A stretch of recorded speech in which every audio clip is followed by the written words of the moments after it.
안녕하세요. 예리숲에 오신 모든 분들 반갑습니다. 오늘도 제가 일상에서 반짝하고 빛비춤 받은 순간에 대한 얘기부터 해볼게요. 내 일상의 반짝 모멘트 코너입니다. 얼마 전에 제가 혼자서 소소하게 기념한 일이 있어요. 제가 취미로 발레를 배우기 시작한 지 꼭 3년이 됐거든요. 인스타그램 프로필에 취미 발레 2년째라고 적어 놓은 걸 제가 3년째라고 고치는데 감회가 새롭더라고요. 오랜만에 저를 만나는 지인들이 단골로 묻는 멘트가 있습니다. 야, 너 요새도 발레 해? 라는 건데요. 그럼 제가 당연하지, 오늘 아침에도 하고 왔는데? 라고 얘기를 하면 다들 와, 대단하다, 그 힘든 걸 여태 하고 있네? 라는 반응을 보입니다. 맞아요, 여러분. 제가 그 힘든 걸 여태 하고 있네요. 물론 힘들기만 하다면 제가 지금까지 꾸준히 할 수 없었겠죠. 재미도 있고 성취감도 있고 운동 효과도 크고 이 발레가 가진 매력이 너무 무궁무진해서 가능하다면 저는 호호 할머니가 될 때까지 오래오래 계속하고 싶은 마음입니다. 그런데요, 제가 발레를 배우기 시작한 뒤에 중단에 포기할 뻔한 그런 위기가 한 번 있긴 했습니다. 취미로 발레를 배우기 시작한 지 6개월쯤 됐을 때의 일인데요. 발레 동작 중에 피루엣이라는 게 있어요. 한쪽 발은 들어서 이렇게 무릎 끝에 붙이고요. 다른 쪽 발끝으로 팽그르르 팽이처럼 도는 그런 동작이에요. 제가 이 동작을 처음 배우던 날에 이 선생님이 설명해 주신 걸 듣고 따라하려고 하다가 그만 바닥에 콰당 중심을 잃고 넘어지고 말았습니다. 다행히 생존 본능이 있어서 그랬는지 이 살이 많은 허벅지 부위로 넘어졌거든요. 그래서 크게 다치거나 하진 않았어요. 문제는 너무너무 아픈 데다가 남들 보기 창피해서 어쩔 줄 모르겠더라고요. 또 넘어질까봐 겁이 나서 이후로는 제가 이 동작을 해야 할 때는 살살 도는 신용만 내곤 했습니다. 그렇게 몇 달의 시간이 흘렀는데 또 슬슬 욕심이 나기 시작하는 거예요. 나도 남들처럼 피루엣을 한번 제대로 돌아보고 싶다, 이런 마음이요. 그래서 어느 날 수업 시간에 제가 정석대로 돌려고 시도를 한번 해봤거든요. 그런데 어떻게 됐을까요? 이번에도 제가 또 중심을 잃고 콰당 하고 넘어지고 말았습니다. 이게요, 여러분, 두 번째라고 해서 덜 아프고 덜 창피한 게 아니더라고요. 정말 다행히 부상은 입지 않았지만 어찌나 참담한 심정이었는지 몰라요. 문제는 이 피루엣이라는 게 발레에서 필수 동작이기 때문에 거의 모든 수업에서 빼놓지 않고 하게 되거든요.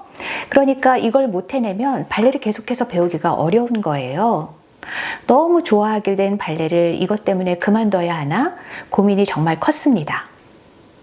다음 날 제가 발레 수업에 가는 대신에 이 집 근처에 있는 헬스클럽의 GX룸으로 찾아갔어요. 다른 사람들이 보지 않을 때 혼자서 이 피루엣 턴을 한번 연습해보고 싶었던 거죠.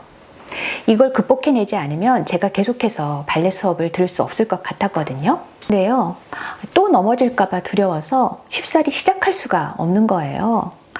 그냥 그만두고 말자. 아니야, 여기까지 왔는데 그래도 한번 해보자. 이런 두 가지 생각이 요동을 치다가 저는 결국 해보는 쪽을 선택했습니다.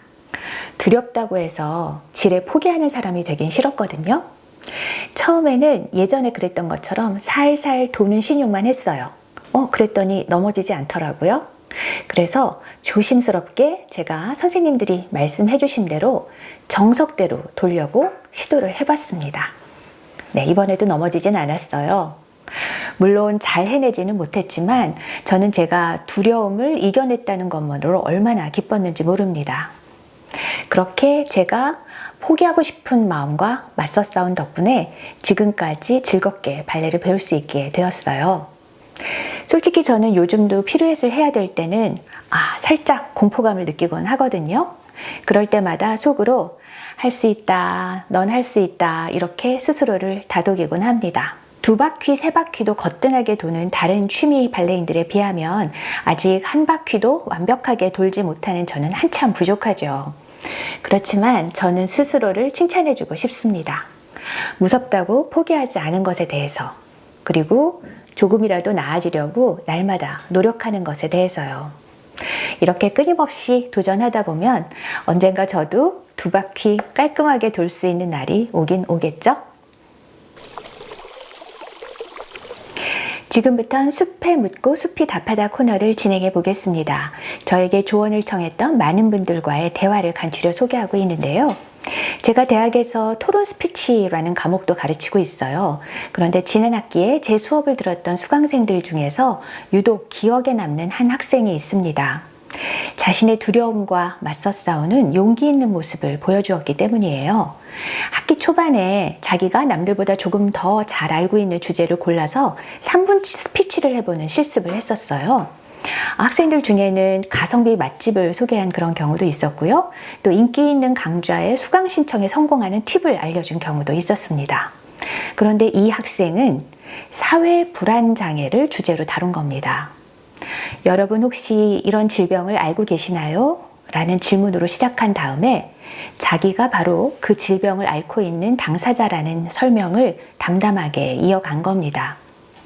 흔히 사회공포증 또는 대인기피증이라고 불리는 이 질병은요, 다른 사람들의 시선이나 평가에 대해서 극심한 불안을 느끼는 게 특징이라고 하더라고요.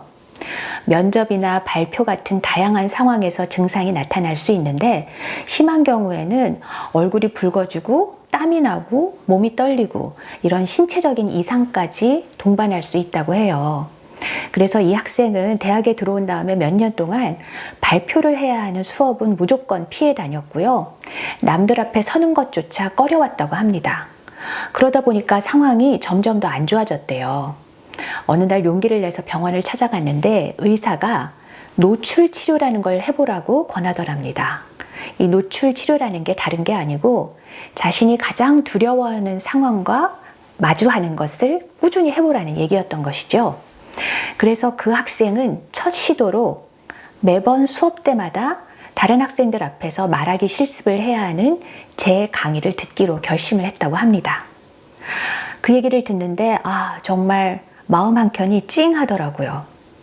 그렇게 자신이 가장 두려워하는 상황과 매주 직면하겠다고 마음먹은 것도, 또 어떻게 생각하면 자기의 약점이라고 생각할 수 있는 부분을 다른 친구들 앞에 드러내 보인 것도 엄청나게 용기를 필요로 하는 일이잖아요. 그날 조금은 떨리는 목소리로 3분 스피치를 무사하게 마친 그 학생에게 저도 그렇고 다른 학생들도 그렇고 정말 진심에서 우러난 큰 박수를 보내주었습니다. 실은 그 스피치 실습을 하기 전에 제가 앞서서 학생들에게 이런 얘기를 해준 적이 있어요. 누구나 남들 앞에서 공식적인 말하기를 하려고 하면 떨리고 긴장될 수밖에 없다. 그걸 숨기려고 해봤자 티가 나기 마련이다. 그러니까 차라리 그걸 솔직하게 드러내 보이는 게 낫다라고요. 시종일관 스피치를 하면서 나 잘났거든 이라고 얘기하는 사람보다는 이 자신의 약점을 진솔하게 꺼내 보일 수 있는 사람한테 청중들도 호감을 느끼게 되거든요. 그러니까 이렇게 한번 말해보는 겁니다. 여러분, 제가 이런 말하기를 처음 해보는 것이라서 너무 떨리거든요. 하지만 한번 열심히 해볼게요. 여러분들께서 큰 박수로 응원해 주시면 더 힘이 날 것 같습니다. 어떤가요? 이렇게 얘기하는 사람이라면 여러분들도 더 귀를 쫑긋 기울이게 될 것 같지 않으세요? 학기 말에 저의 말하기 수업을 듣기 전과 또 듣고 난 다음에 자기가 어떻게 달라졌는지 스스로 평가하는 글을 써보게 한 적이 있어요. 그런데 그 학생이 이런 얘기를 썼더라고요. 바로 제가 해주었던 이 얘기에 용기를 얻어서 자신이 친구들 앞에서 약점을 드러내서 말할 수 있었다고요. 신기하게도 그날은 발표를 하는데 별로 긴장하거나 떨지 않았고요. 덕분에 스피치를 마치고 난 다음에 큰 자신감을 얻게 되었다고 합니다. 혹시 여러분도 뭔가 두려움을 느끼고 있는 일을 갖고 계신가요? 만약에 그렇다면 이 학생이 보여줬던 큰 용기에 여러분도 영감을 얻으셨길 바랍니다. 네, 오늘도 예리숲에서 함께한 시간 즐거우셨나요? 여러분의 남은 날들도 평안하고 행복하시기 바랍니다. 우리는 숲힐링하러 다음에 다시 만나요.